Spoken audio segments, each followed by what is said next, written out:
Okay, to get started with my butter tortillas, I am going to start with 3 cups of all-purpose flour. And for those of you that want to know the brands of ingredients I'm using, I am using unbleached all-purpose flour by King Arthur, but definitely use what you have, it'll work. I'm also going to be using 1 teaspoon of salt. And if you want it a little saltier, you can add more or you can take away. It's up to you. It's to your preference. I'm also going to be adding 2 teaspoons of baking powder. And again, for those of you that want to know the brands of ingredients that I'm using, this baking powder is Rumford brand. It's aluminum-free baking powder. And this is the one that I always use. But again, use what you have. Okay, and next I am going to be using butter. I'm going to be using a 1/3 cup of butter. And for the weight of all the ingredients, I will put that in the description below this video for a more accurate recipe. So obviously my butter got a little too soft, but I will be using a 1/3 cup.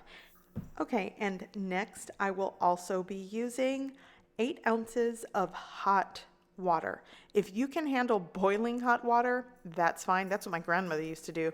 But I basically suggest using hot water as hot as your hands can take. Now, my local grocery store sells butter flavored flour tortillas. And if that's the flavor you want, I suggest adding a little imitation butter flavoring.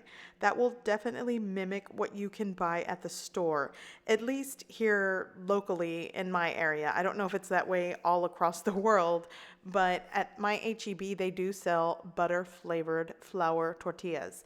And if that's the flavor you're going for, you might want to add a little bit of that imitation butter extract. It's a butter flavoring, kind of like the same flavoring you would put on movie popcorn.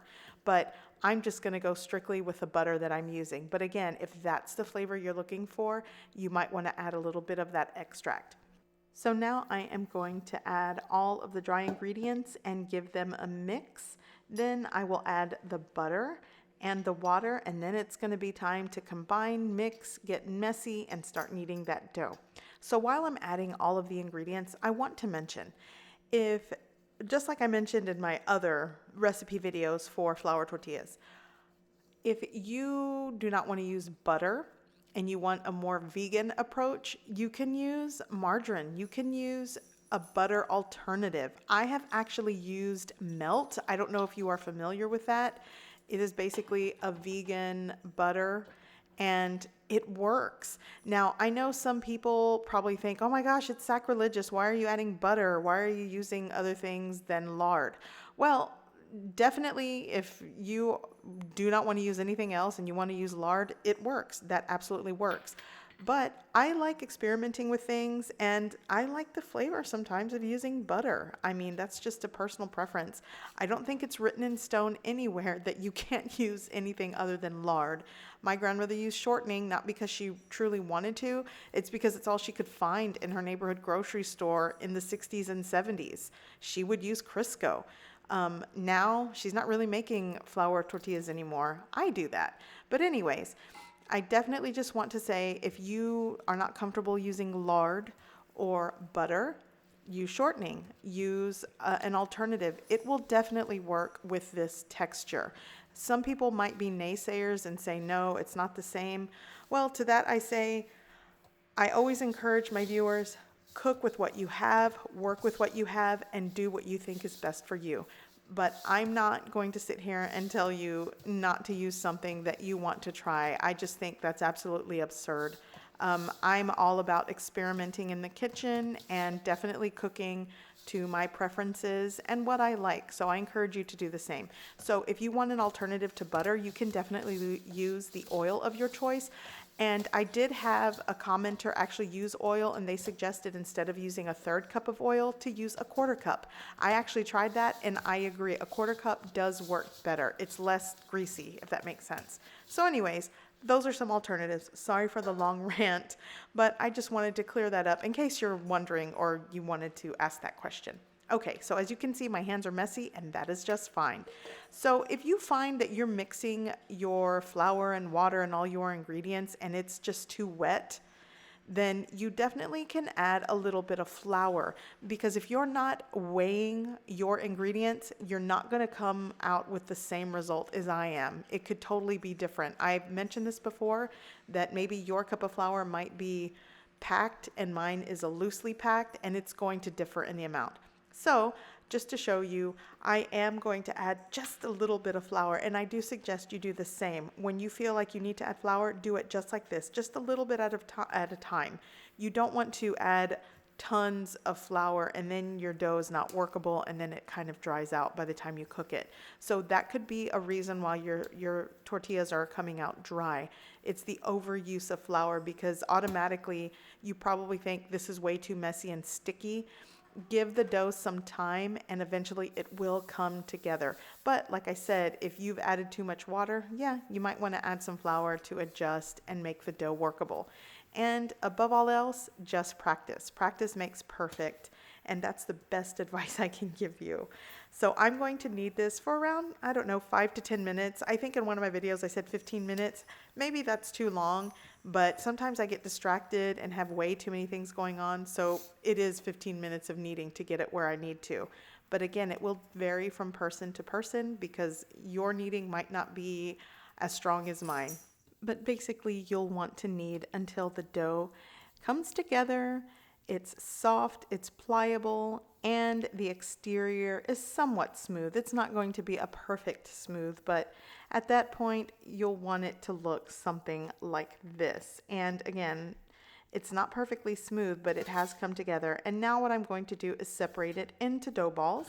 I like to do the tuck turn method, where you kind of tuck it under itself and smooth the top, but you can definitely just roll it in a ball. It works either way. And if you want to weigh the dough balls, you definitely can do that. I normally don't weigh them. I just like to use the force and just, make at least a dozen. Sometimes I come out with 13, sometimes it's 14, but at least a dozen you'll get from this recipe. Okay, so once I'm done rolling out all of my dough balls, I am going to cover this with a damp paper towel. You can use a wet towel or a damp cloth. I like to use paper towels because it's convenient, and I'm going to let my dough rest for at least 10 minutes. And I will be reserving some flour to roll them out. And I do want to mention that, again, this could be another reason that your flour tortillas are not bubbling when they cook, because if you do not allow the gluten to relax after you've kneaded it and worked it into dough balls, it might be too tough to actually get airy and soft. So that's another reason that I like to at least let my dough rest for 10 minutes. By the way, please be sure to check the description below for the ingredients and measurements used in this recipe. Okay, so I'm going to set up my little station here. I have my rolling pin. I have some extra flour. I'm going to flour the pin, by the way. And I want to show you, I'm still going to leave them somewhat covered as I'm rolling them out, but before I do that, I am going to start preheating my griddle. And I am going to start preheating this on a medium high to high heat. I have it set to around an 8, and if I need to adjust it, I will. But you do want a good high heat on this griddle, not like at the highest, but you do want it to be hot enough to get these tortillas bubbling and cooking. So my dough, I wanted to show you, it's relaxed, it's still stretchy. This is to give you an idea of what your dough should look like to sort of get the same texture. I am going to start rolling these out. And again, another tip, when you are rolling these out, if you use copious amounts of flour because you're like, oh, I don't want it to stick or whatever, that'll be another reason why your flour tortilla comes out dry, because too much flour worked back into the dough. And that'll also be another reason that when you are rolling out your dough, that it's not staying where you want it to. It keeps snapping back and shrinking.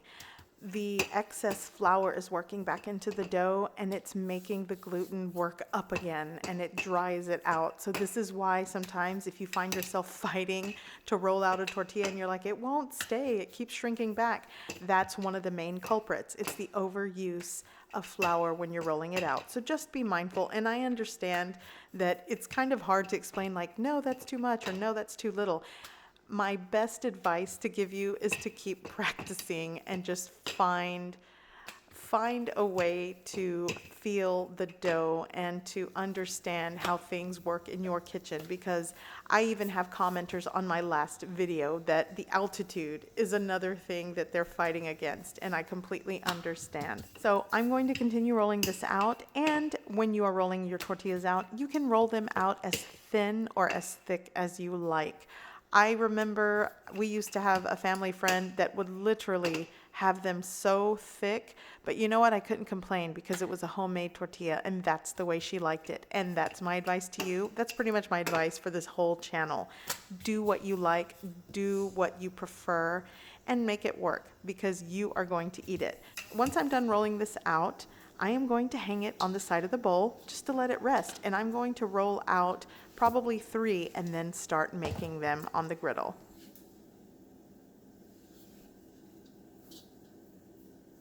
Okay, so my griddle is nice and hot, and I'm going to start cooking these. And I'm just going to do these first couple real time so you can get an idea of just what it looks like when it starts to bubble.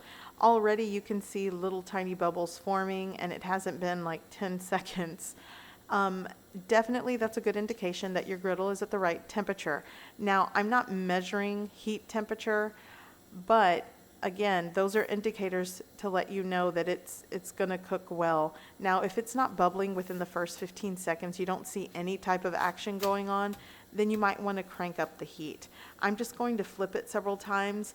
Honestly, sometimes I don't have an exact way of making my tortillas. Like I can tell you, hey, flip it 15 seconds in, or sometimes I'm rolling them out and I forget to flip it.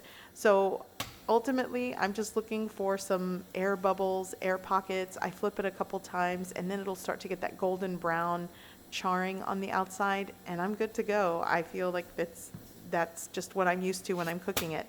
That's why I do harp on practice makes perfect, because you're going to find the perfect method and you're going to get a rhythm and some sort of way, your own way to making these homemade flour tortillas. Now, as you can see, it already has some of that browning near the air bubbles, and I love to see that. That's pretty much indicative to my grandmother's flour tortillas, probably anyone's grandmother's flour tortillas. But I'm just going to continue cooking these, and again, I'm real timing this so you can sort of look at the minute marks and kind of get an idea of how long it's taking me to cook this. So I'm going to continue letting these cook, and then after these two go over to my little tray over there, I will just speed things up.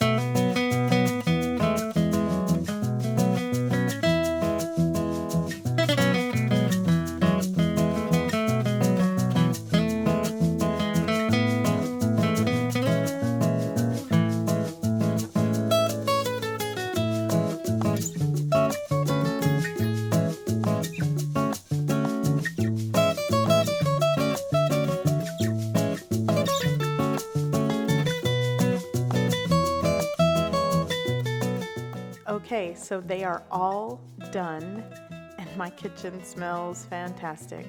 You could use these for tacos. You can just have them on their own. You can slather more butter on these, refried beans with cheese. Do what you like. They are so delicious, and it's just another way that you can make flour tortillas with butter. So I want to show you how soft and pliable and delicious they are. I'm going to rip right into one, and you can definitely see they are cooked through. And as always, they are so delicious. So I certainly hope you guys give this recipe a try. I hope you like it, and thanks for watching.